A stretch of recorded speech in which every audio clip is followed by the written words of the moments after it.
Hello guys, it's Robin and welcome to my Desert Treasure boss guide.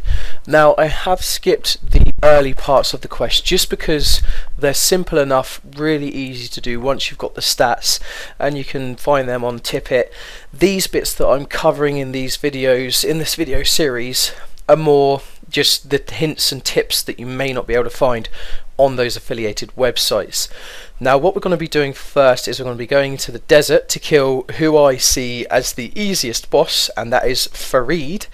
Now a few tips for Farid before we go down there. One, he is in the cavern, or the dungeon rather, where you fight dust devils, and that is found just west of Poloniovic. So I'm travelling now on the Rug Merchant down to Poloniovic. Now a second point is that he is a fire warrior, or a fire spirit. It looks like a spirit to me, but I guess you could say he is still he's just some kind of necromance or something. But anyway, so where he is fire, the problem is that Jagex have scripted into the game that you cannot attack him with any wielded weapon unless you have ice gloves.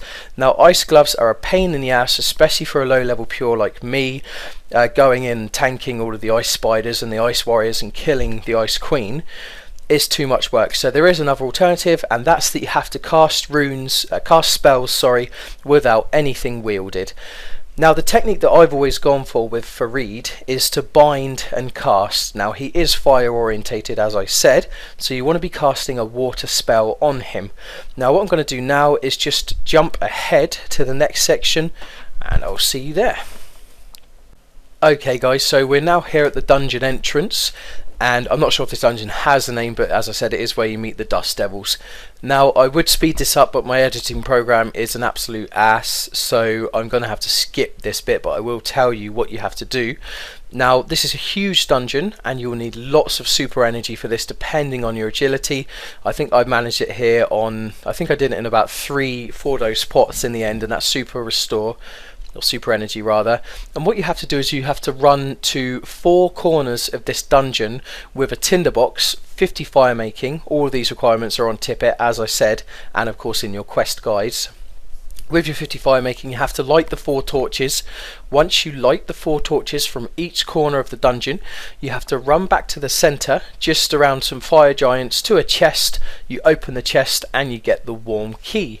Now I will meet you guys back with my warm key.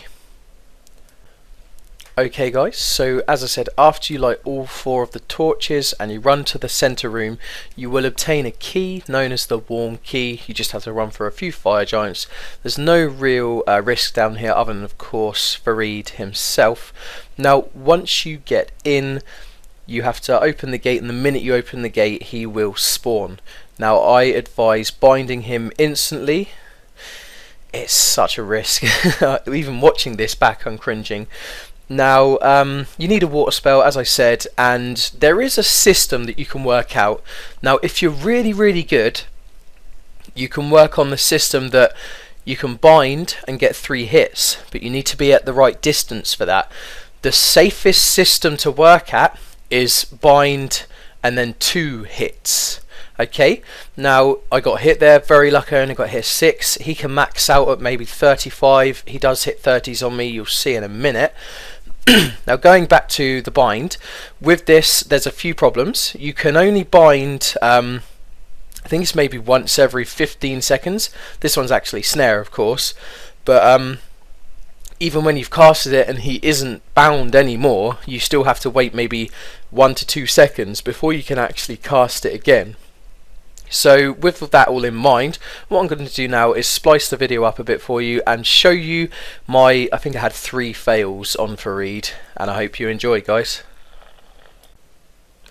Okay, so I'm just actually going to jump straight back in with fail 1. I didn't realise whilst I was recording, it happened straight away. And this isn't too bad of a fail, but what happens is if you run out of, as you can see, if you run out of Farid's zone that he actually patrols, and I think it's maybe half a map, he actually teleports away, and this is what happens there.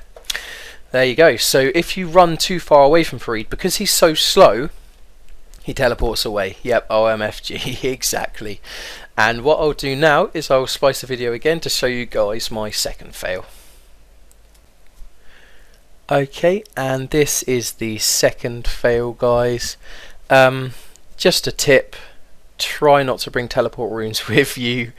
As you can see, if you do, it's probably next to one of your spells, and sod law is when you're doing a boss like this, you're going to accidentally misclick. I only brought the teleport just in case, so maybe use home teleport or a teletab. That is a pointer for you guys.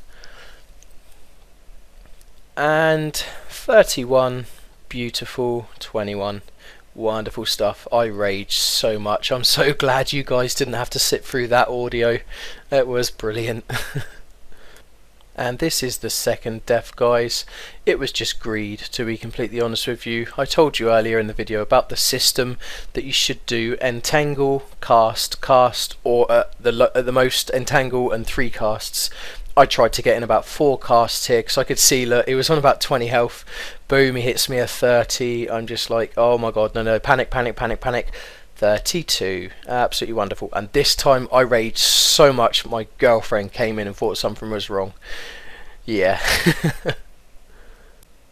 And finally, guys, I actually managed to kill Farid. Now, if I'm honest, Farid is very easy. I would definitely say the easiest. And then of course I would probably say the vampire one, Desus, is next. So happy when I got this diamond. This is the first out of my 4 diamonds, and again with this guide I really hope I've helped you guys. And I will be punching out the next 3 sorry, in the week to come, and I really hope that you enjoy it. Comment, like and subscribe, guys. Tell your friends, and this is Robin out.